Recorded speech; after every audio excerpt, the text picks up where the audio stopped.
পরমপ্রেমময় শ্রী শ্রী ঠাকুরের বাণী, স্বাস্থ্য ও সদাচার সূত্র রসার্থ সহ।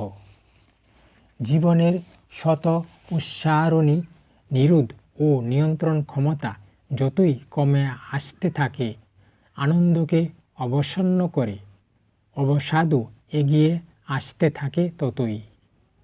ক্রম পদক্ষেপে বার্ধক্যও আবির্ভূত হতে থাকে।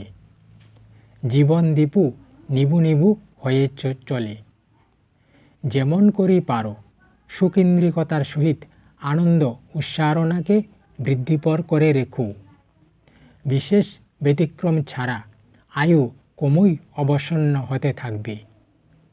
তা ব্যষ্টি জীবনেও যেমন, সমাজ ও রাষ্ট্রজীবনেও তেমনি।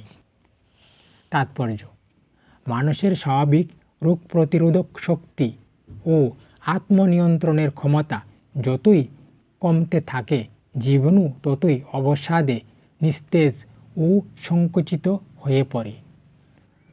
আর তখনই বার্ধক্য মানুষকে গ্রাস করে।